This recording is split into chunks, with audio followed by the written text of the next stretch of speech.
అంబేద్కర్ కోనసీమ జిల్లా అమలాపురం కొంకాపల్లికి చెందిన కంచపల్లి శ్రీనివాస్ మృతి మిస్టరీగా మారింది. అతని డెడ్ బాడీ గోదావరి నదిలో లభ్యమైంది. శరీరంపై గాయాలుండడంతో కుటుంబ సభ్యులు మర్డర్ చేసి నదిలో పడేశారని అనుమానం వ్యక్తం చేస్తున్నారు. ఈ మేరకు పోలీసులకు ఫిర్యాదు చేశారు. ఇక్కడ చూడండి, ఈ ఫోటోలో ఉన్న వ్యక్తి పేరు కంచపల్లి శ్రీనివాస. ఇతను అమలాపురం కొంకాపల్లిలో భార్య పిల్లలతో కలిసి నివసిస్తున్నాడు. 5 రోజుల క్రితం ఇంటి నుంచి వ్యాపారం పని కోసం వెళ్లిన ఇతను తిరిగి ఇంటికి రాలేదు. దీంతో కుటుంబ సభ్యులు ఆందోళనకు గురయ్యారు. తెలిసిన వారికి ఫోన్లు చేశారు. ఎక్కడా అతని ఆచూకీ లభించకపోవడంతో అమలాపురం పోలీస్ స్టేషన్లో ఫిర్యాదు చేశారు. కానీ అమలాపురం పోలీసులు శ్రీనివాస్ జాడ కనుక్కోలేదు.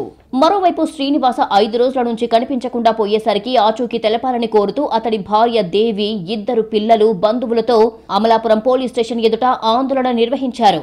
అయితే వారు ఆందోళనకు దిగిన కొద్దిసేపటికే పి గన్నవరం మండలం ఏనుగుపల్లి గోదావరి నదిలో గుర్తు తెలియని వ్యక్తి మృతదేహం లభ్యమయ్యిందని పోలీసులకు సమాచారం వచ్చింది.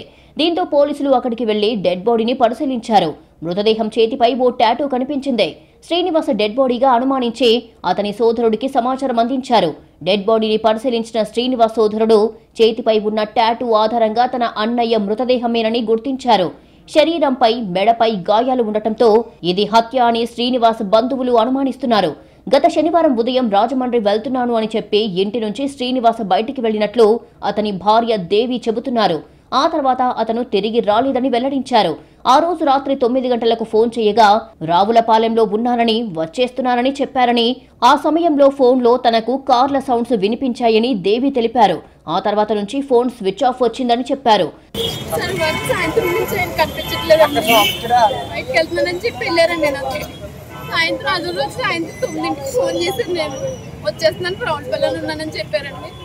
తర్వాత నుంచి ఫోన్ పని చేయట్లేదండి. ఆదివారం అంతా ఫోన్ అందరికీ చేసి అడిగామండి. ఎవరు తెలియదు అంటున్నారు. ట్రావెల్ సౌండ్ వచ్చిందండి. ఒకరైతే ఎక్కడికి వెళ్ళరండి, ఒకరైతే ఎక్కడ 5 రోజులు అయిందండి. ఇప్పటికి పండుగ లేదు. ఫోన్ ఎక్కడ ఆగిపోయిందో కూడా తెలియదండి మాకు.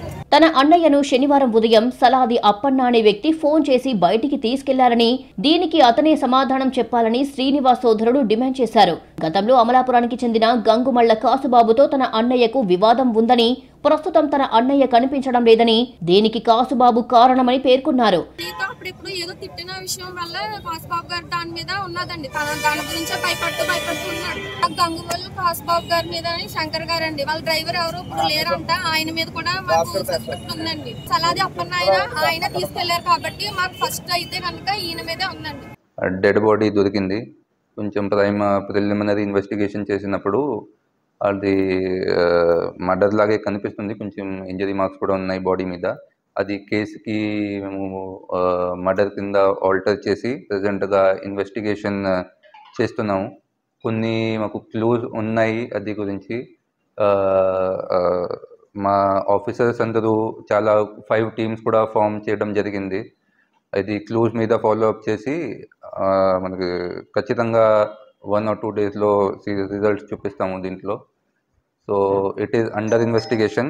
కొంచెం ఎక్కువ ఇన్ఫర్మేషన్ వస్తే మేము అందరికీ మళ్ళీ ఇంటిమేట్ చేస్తాము అది గురించి. శ్రీనివాస్ భార్య దేవి ఫిర్యాదు మేరకు అమలాపురం పోలీసులు 5 వ్యక్తులపై కేసు నమోదు చేశారు. గంగుమళ్ల కాసుబాబు, శంకర్, సలాది అప్పన్న, భాస్కర్ల ప్రసాద్, అనిల్లపై పోలీసులు కేసు నమోదు చేసి దర్యాప్తు చేస్తున్నారు.